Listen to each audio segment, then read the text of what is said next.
15 ədəd nömrələnmiş kartın 10'u uduşlu, 5'i isə uduşsuzdur. Təsadüfi seçilmiş 3 kartdan ikisinin uduşlu, birinin uduşsuz olması hadisəsinin ehtimalını tapın.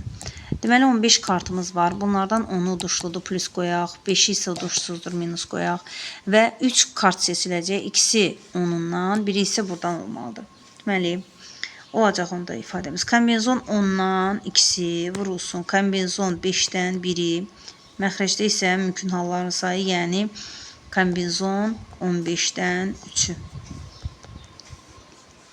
Ondan 2 dedikdə, deməli 10 faktorial bölünsün, 10 çıx 2, 8 faktorial vurulsun 2 faktorial. 5'dən 1 dedikdə sadəcə 5 verir. 15'dən 3'ü dedikdə 15 faktorial bölünsün, 15 çıx 3, 12 faktorial vurulsun 3 faktorial. Bərabərdir. Sadələşdirsək 10'dan 8 gedir, 9 vur 10, 9 vur 10 da 2'yə böldükdə 45, 45 vur 5. Məxrəcdə 15 ilə 12 gedəcək, qalacaq 14 vur, daha doğrusu 13 vur 14 vur 15, 13 vur 14 vur 15. Məxrəcdə isə qalır 3 faktorial, o da 6 eləyir, onu da sürətə yazaq. Deməli, bərabərdir. İxtisarlarımıza aparaq. 5 ilə 6 30 eləyir. 30'dan 15 getsə 2 qalar.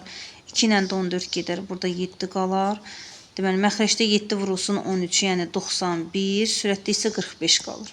91'də 45.